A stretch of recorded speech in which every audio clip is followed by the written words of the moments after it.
I was in East Boston 2 weeks ago, and a gentleman came up to me, and he was enormously proud. He said he'd finally become a citizen, and this was going to be the first election that he was able to vote in.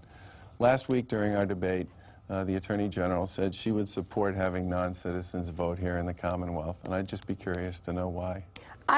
We were asked a question, actually, at a very interesting forum around issues for new residents and what kinds of ways we could be inclusive. As I said, I thought we should be. The specific question was, if a municipality wants to offer in local elections that option, I said I would not disagree with that. If Mayor Walsh or Joe Curtatone or Kim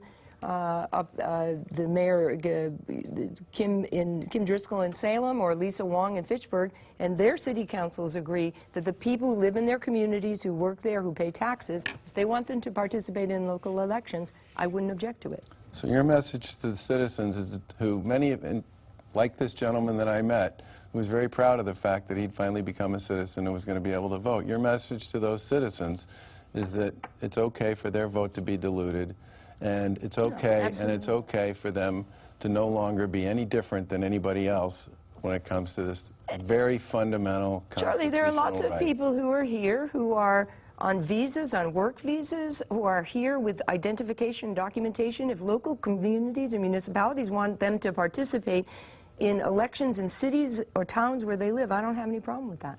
Don't federal laws come into play here at all on the voting issue? Not necessarily for municipal Not elections. for municipalities. Oh, for municipal and elections. many communities do in other states, so I don't object to that.